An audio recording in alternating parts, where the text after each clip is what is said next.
Halo, selamat malam. Selamat datang di channel podcast.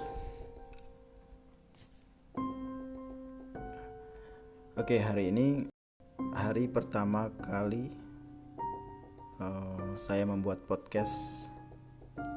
Dan podcast hari ini saya mengundang seorang narasumber. Dan narasumber ini saya akan ajak berbincang atau bercerita tentang kisah nyatanya mengenai atau ya yang berbau-bau horor lah, berbau horor di suatu tempat. Ini agak usil tangannya narasumbernya nih. Oke, kebetulan narasumbernya udah di sini. Oke, kita langsung saja sekarang berbincang atau bercerita dengan narasumber saya malam ini. Nama panggilnya siapa, Mbak? Sorry, manggil Mbak Rina ya? Yes. Apa Rina. Okta? Rina. Oke, Rina. Oke, narasumber kali ini atau tamu podcast pada malam ini namanya Rina. Kebetulan Rina ini memiliki kisah, bisa dibilang kisah nyata. Waktu masih belia, masih muda lah katanya. Sekarang lo mungkin agak tua. Kira-kira nih kisah yang mau dibagi ini tentang apa sih? Horor atau apa? Ya tadi udah kita sampaikan horor, tapi horornya ini gambarannya seperti apa? Jadi horornya ini kisah nyata waktu di zaman SMA. Waktu SMA? Yes. Jadi waktu SMA itu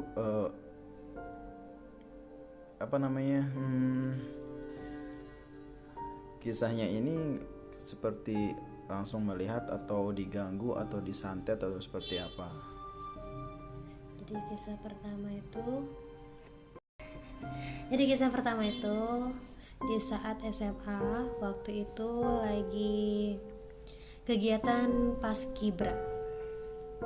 Jadi pertama kali itu mengikuti kegiatan paskibra untuk naik tingkat, yaitu pengambilan pin atau sabuk, bisa dikatakan pin paskibra, sabuk paskibra, dan juga atribut tentang paskibra. Atribut paskibra. Tapi bukan nginep kan?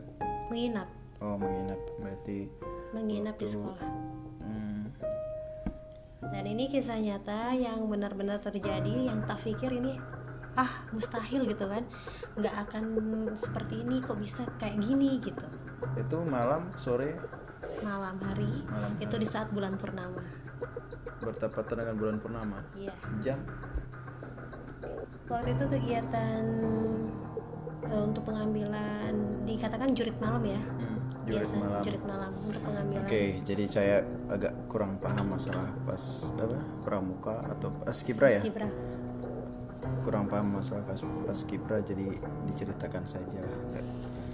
Maklum orang bukan orang paskibra. Ya, jadi setiap kegiatan paskibra, setiap penaikan untuk tingkatan itu biasanya kita ada sesi yang namanya pengambilan jurit malam, pengambilan pin atau enggak sabuk. Pokoknya atribut paskibra yang biasa dikenakan di setiap sehari-harinya gitu. Jadi untuk naik ke tingkatan yang lebih tinggi, untuk menjadi seorang senior, kita pasti akan diuji. Nah, di jurit malam itu kita dibagi menjadi beberapa tim.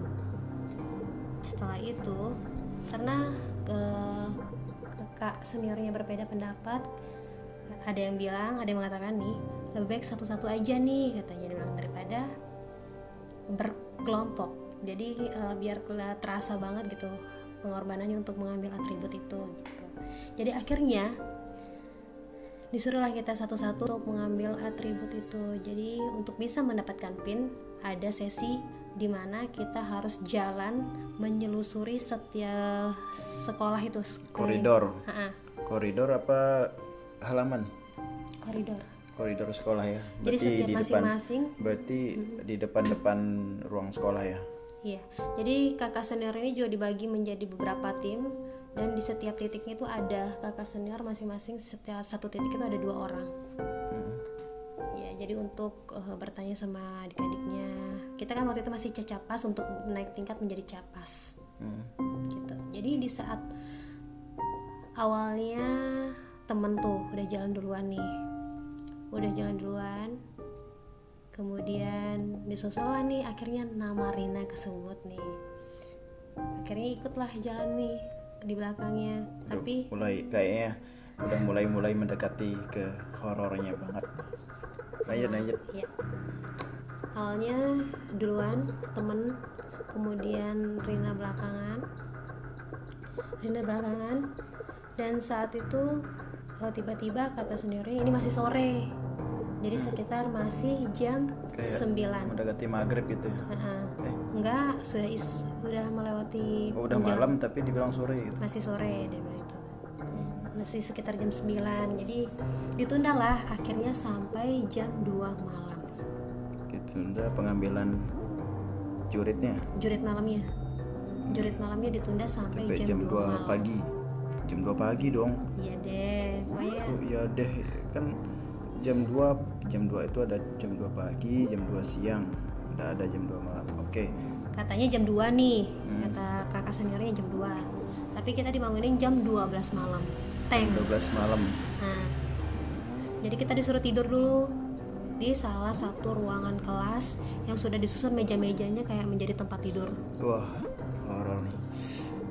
Terus setelah itu kakak senior ini punya rencana gimana caranya supaya kita benar-benar disiplin, supaya kita benar-benar nggak takut, menjadi orang yang tegas. Singkat cerita aja lah, nggak usah kayak pendidikan. Jadi ini pendidikan paskibra dijelasin. Emang iya. Soalnya nggak sabaran nih denger horornya, soal takut nanti waktunya molor sampai jam 12, ini udah jam 9. Nah, karena penjelasannya begitu, karena kakak seniornya pengen kita singkat cerita ya, menjadi orang yang benar-benar langsung disiplin tegas gitu, kemudian bisa cekatan, akhirnya itu sepatu diberantakin dulu. Sepatu diberantakin. Jadi di saat kita dibangunkan itu kita akan mencari sepatu, segesit apa kita akan mendapatkan sepatu kita itu. Itu tantangan ya berarti. Yaps. Nah, kemudian cara membangunkannya pun enggak bangun enggak, tapi dengan cara menggobrak pintu. Kita langsung diobrak. Bangun jam 12 teng nih ya. Bangun. Nah, di saat itu langsung pada pusing semua, di antara masih ngantuk, antara sadar nggak sadar, akhirnya tuh nyari sepatu, cepat pasang sepatunya. Hitungan ketiga harus sudah ada di lapangan. Tapi nggak mungkin kan hitungan ketiga, akhirnya ya sudah ditambah, akhirnya menjadi 10 menit. Kemudian sudah itu kita mencari sepatu dan langsung kumpul di lapangan. Di saat jendela digedor itu pas bulan purnama, ada salah satu senior mengatakan. Sebelum dilanjutkan ceritanya, supaya tidak lupa saya bertanya, mengadakan jurit malam itu memang udah direncanakan bertepatan dengan malam bulan purnama atau bagaimana? Di saat itu menentukan tanggal itu nggak dilihat itu bulan purnama apa enggak. Oh jadi tidak disengaja ya? Tidak disengaja. Karena memang rencananya tanggal segitu gitu ya, nggak ngelihat harus malam Jumat, harus bulan purnama supaya kelihatan seram gitu, enggak ya? Enggak, karena memang nggak ada niatan, kita nggak ada firasat apa-apa. Dan tapi kan sebenarnya bulan purnama ini kan nggak beraroma, sebenarnya nggak beraroma apa namanya, supaya nggak salah kaprah. Bulan purnama ini kan sebenarnya nggak beraroma tentang seram atau horor kayak gitu kan? Nggak ada, tapi nggak tahu. Cuman kebetulan aja bulan purnama, dan kejadiannya kebetulannya di bulan purnama itu. Iya. Jadi bukan bukan maksud untuk apa tuh memaknakan bulan purnama itu sebagai horor, enggak. hari apa tuh waktu horor atau bertepatan dengan horor kayak gitu ya, bukan. Karena bertepatan supaya kita tidak salah kaprah memaknai. Ya, saat itu ada salah satu senior mengatakan bisik-bisik ke temannya, dan itu terdengar jelas. Dia bilang dia melihat ada seekor ular berkepala rusa. Kakak tingkatnya? Iya, kakak senior. Itu kakak paskibra. Ular berkepala rusa. Ular berkepala rusa. Itu di jalan raya besar, dan kebetulan di sekolah itu banyak sekali pohon ketapang. Berarti sekolahnya ini di pinggir jalan? Iya, di jalan besar. Oke. Dan banyak sekali pohon ketapangnya. Dan saat itu terdengar suara senior bilang gitu ke temannya, dan dia bilang kita hentikan aja acaranya. Nggak bisa, karena yang awal kita memang udah dihentikan kan, karena itu masih sore, sekitar jam 9, istilahnya masih sore lah ya, belum larut malam. Nah akhirnya yaudah tetap dijalankan nih. Kakak senior terbagi lagi menjadi beberapa ditempatkan di beberapa titik. Dan di saat dipanggil namanya Rina katanya, oke langsung jalan nih menyelusuri sekolah yang gelap. Kita nggak bawa apa-apa, hanya bawa diri, jadi gelap-gelapan gitu loh. Tapi Rina yakin ini nggak settingan, karena kan terkadang dibuatkan tantangan atau mungkin nih saya nggak tahu paskibra bagaimana, pramuka bagaimana. Siapa tahu kakak seniornya menyeting supaya ada horornya juga, karena kan kebetulan acaranya harus ada kesannya, harus ada kenangannya gitu. Yakin nggak disetting? Awalnya pikirnya begitu, settingan. Tapi ternyata pas dijalankan, di saat giliran ditanya pokoknya tentang seputaran tentang paskibra lah ya. Ada pertanyaan-pertanyaan setiap titik oleh kakak senior. Nah di saat itu ada suara air. Kebetulan titik kakak senior berdiri ini dekat kamar mandi. Jadi ada suara air, ada kayak orang lagi mandi. Kayak keran bocor gitu ya? Bukan, kayak orang lagi mandi. Orang mandi ya. Tapi kayak orang mandi, tapi nggak ada orang mandi. Nggak ada orang mandi. Kemudian di saat udah kakak senior bertanya, awalnya mau motong nih, kak itu siapa? Tapi nggak berani kan, karena masih ada sistem pertanyaan yang harus kita jawab. Setelah sudah selesai, baru berani bertanya, kak mohon maaf, di kamar mandi apa ada orang? Dan dia tidak mendengar suara orang mandi di kamar mandi. Jadi dia sama sekali nggak mendengar, cuma saya yang mendengarnya. Gitu. Oke. Akhirnya kakak senior bilang, nggak usah aneh-aneh, cepat jalan sana ke titik selanjutnya. Di titik selanjutnya di belakangku, pas di tengah lapangan, tiba-tiba di belakang itu ada kayak sekelibat bayangan putih lewat. Nah itu langsung bayangan putih, bukan bukan cahaya lampu gitu. Bukan. Tiba-tiba ada yang lewat di belakang, sekelibat gitu, langsung merinding. Sekilas gitu ya. Nah di saat titik selanjutnya kakak senior berada di depan ruang kelas. Nah itu kan kakak seniornya duduk tuh, biasa kan kursi sekolah kan panjang tuh. Kemudian saya berdiri. Nah kalau mau otomatis berdiri, otomatis itu menghadap ke jendela kelas, ruangan kelas. Karena kakak seniornya duduk, dia bertanya sambil duduk, akhirnya disuruh lurus nih pandangannya, lurus, nggak boleh lihat kiri kanan. Ditanyalah pertanyaan. Nah di saat diberikan pertanyaan itu, tiba-tiba di depan, di dalam ruang kelas itu, kita lihatlah itu kepala melayang. Kepala melayang tuh benar kepala melayang? Kepala melayang, nggak ada badannya sama sekali. Oke, Rina lanjutkan aja ceritanya. Oke, setelah itu seketika itu langsung diam, kaget kan, tapi harus tetap mendengar pertanyaan senior, terus mengikuti instruksinya. Nah di saat disuruh hadap kanan, itu ada pohon mangga, itu pendek pohonnya, tapi di atas pohon mangga itu ternyata ada kayak Miski. Tahu Miski? Whisky. Miski. Apa? Kuntilanak. Oke. Di saat ngadep kanan. Miski itu bahasa apa ya? Itu bahasa gaulnya. Oh, Miski. bahasa gaulnya. Oke, kuntilanak sekarang punya bahasa gaul. Duh, lama-lama gak jadi horor ya. Nah, setelah itu tiba-tiba langsung menunduk nih. Langsung nunduk, nggak berani ngelihat. Nah, kakak seniornya curiga, kenapa Rin? Setelah itu yaudah nggak usah dilanjutkan lagi, aja jalan ke lapangan.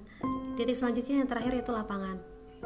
Nah, di saat udah mau menuju ke lapangan, di saat itu teman-teman udah ada yang ngumpul di sana kan, sebagian yang udah ikut uji, udah ikut jurit malam.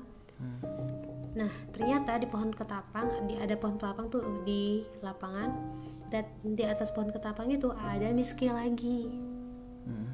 Ada Miski lagi. Iya. Dan teman-teman yang lihat, bukan Rina yang lihat, semuanya ternyata dilihatkan seperti itu. Dia langsung terbang, syung. Di situ baru tahu kalau ternyata Miski itu bisa terbang, gitu. Oke. Setelah itu akhirnya udah pada teriak dan di situ pertama kali ngelihat yang namanya makhluk halus. Itu pengalaman pertama yang mungkin nggak bisa terlupakan. Berarti yang terakhir itu ngeliat si Miski Di pohon ketapang. kuntilanak di pohon ketapang ya. Iya. Dan di saat disuruh diminta untuk masuk ke dalam ruangan lagi, ternyata ada teman yang menunjukin, lihat deh Turin, di atas genting ada apaan. Ternyata ada dua tuyul di atas genting lagi mainin kakinya tuh, ngayun-ngayunin kakinya. Kirain yang terakhir tuh kuntilanak, ternyata ada tuyul lagi. Ya, kemudian akhirnya senior dan yang lain itu pada nangis-nangis semua karena nggak kuat ya lihat yang aneh-aneh. Akhirnya senior pun cari aman juga, melindungi kita, jadi dihentikanlah yang namanya jurit malam itu hari itu juga. Kemudian baru disadari ternyata saat itu lagi bulan purnama juga. Kebetulan semua pada keluar, semua penghuni-penghuninya, dan keesokan paginya pada bercerita masing-masing. Ternyata yang ngelihat bukan cuma Rina doang, tapi rata-rata semua pada ngelihat. Ada yang lihat kakek-kakek, kemudian ada yang ngelihat badannya doang lagi bawa kepala kayak gitu. Jadi macam-macam ceritanya. Itulah kisah nyata yang pertama kali melihat makhluk-makhluk yang mungkin seperti mimpi. Ya nggak mungkin, awalnya nggak percaya tuh yang namanya makhluk halus, tapi setelah kejadian itu disitulah baru Rina sadar ternyata memang ada makhluk selain kita di dunia ini itu. Oke. Berarti percaya atau tidak percaya, sebenarnya kita itu berdampingan dengan makhluk selain kita gitu ya. Iya.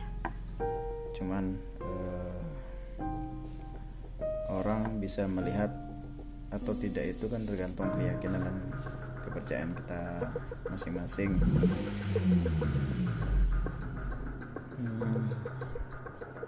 Berarti itu terakhir ya, ceritanya ngelihat sosok tuyul ya.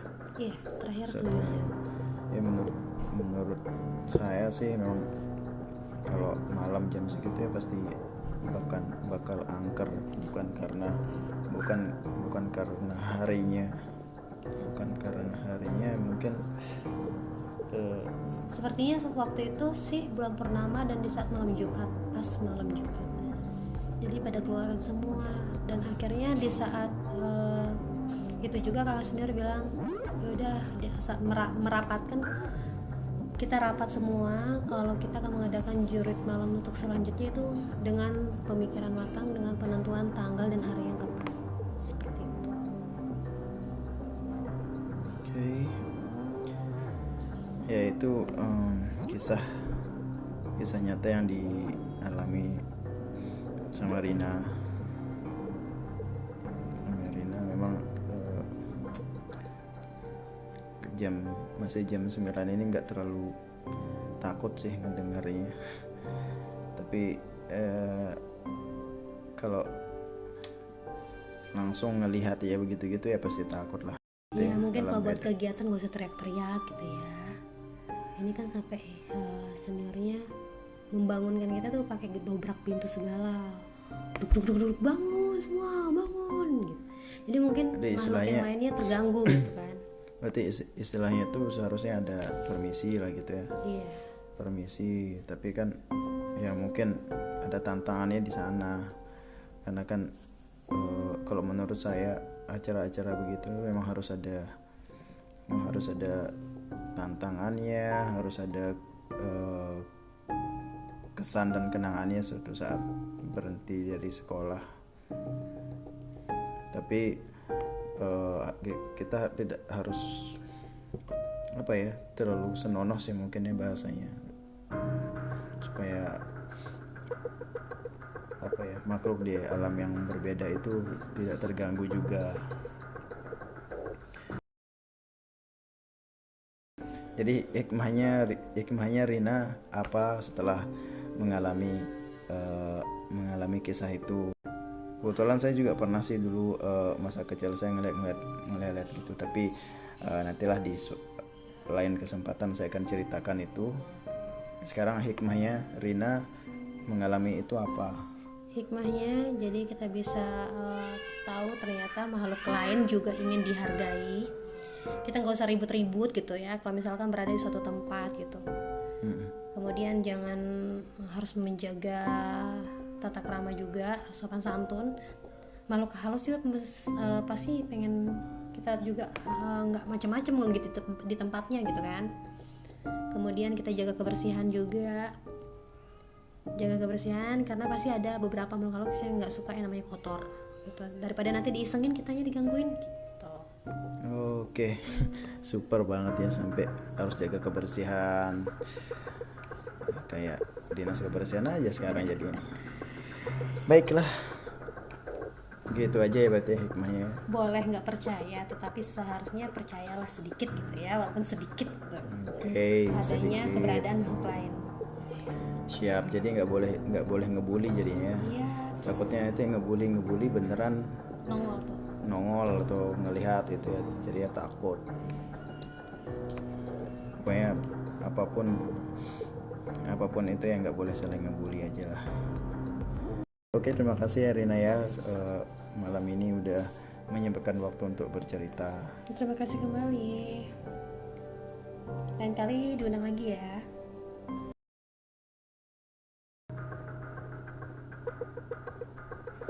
Oke, selamat malam, terima kasih. Sampai jumpa.